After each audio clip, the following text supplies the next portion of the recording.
Donald Trump has threatened Kim Jong-un with the same fate as Muammar Gaddafi if the North Korean leader doesn't make a deal on his nuclear weapons program. The U.S. president issued the threat at the White House when he was asked about the recent suggestion by his national security advisor, John Bolton, that the Libyan model be a template for dealing with North Korea at a summit between Trump and Kim planned for 12th of June in Singapore. The model Bolton was referring to was Gaddafi's agreement in December 2003 to surrender his embryonic nuclear weapons program, which included allowing his uranium centrifuges to be shipped out to the U.S. Sign up to receive the top U.S. stories every morning, but Trump appeared to be unaware of that agreement, and interpreted the Libyan model to mean the 2011 NATO intervention in Libya in support of an insurrection, which ultimately led to Gaddafi's murder at the hands of rebels in Tripoli. The model, if you look at that model with Gaddafi, that was a total decimation. We went in there to beat him. Now that model would take place if we don't make a deal, most likely. But if we make a deal, I think Kim Jong-un is going to be very, very happy, Trump said, suggesting that the regime's survival could be assured if Kim agreed to disarm. This with Kim Jong-un would be something where he would be there. He would be running his country. His country would be very rich, the president said.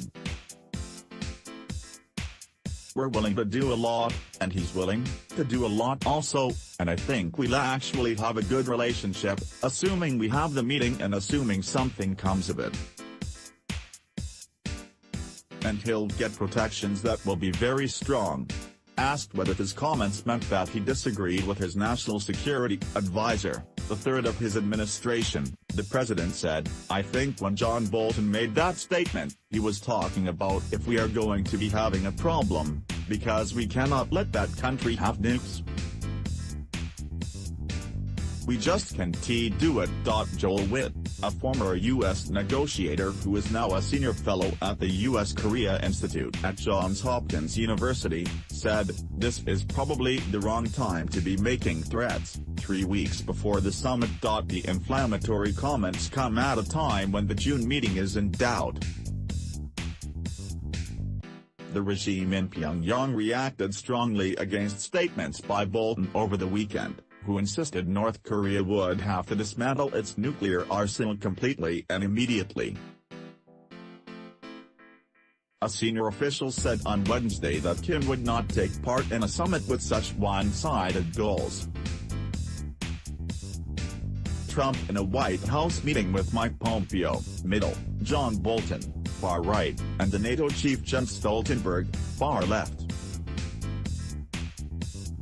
Photograph, pool, Getty Images. Pyongyang has also complained about joint military exercises being conducted by U.S. and South Korean forces. The regime's mission to the United Nations issued a statement on Thursday claiming that nuclear-capable B-52 bombers and F-22 fighter planes were taking part in the exercises. He described it as an extremely provocative and ill-boding act.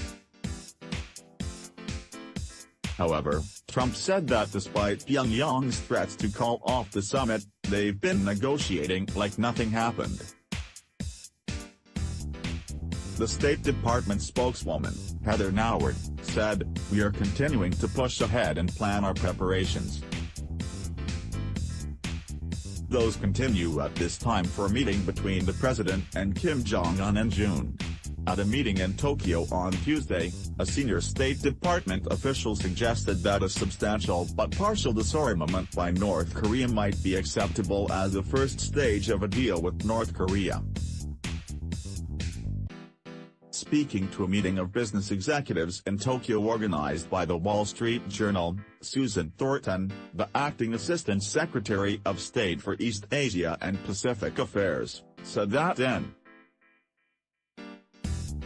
Kim's conversations with South Korean officials, he had said there will be a big down payment, a big upfront demonstration of his intention to dismantle the North Korean nuclear weapons program completely. The question is, what could be front-loaded in a process that is inevitably going to go on for some time? And then what would be acceptable to the North Korean side in return for that front-loading? Thornton said. It is unclear whether Thornton's remarks had been coordinated with Bolton, who has suggested that North Korea would have to dismantle its nuclear weapons completely before receiving any benefits. Suzanne DiMaggio, a senior fellow at the New America think tank who has played a lead role in back-channel talks with North Korea, said, given the high degree of distrust between Pyongyang and Washington, anything short of a phased approach with confidence measures built in along the way is pure fantasy.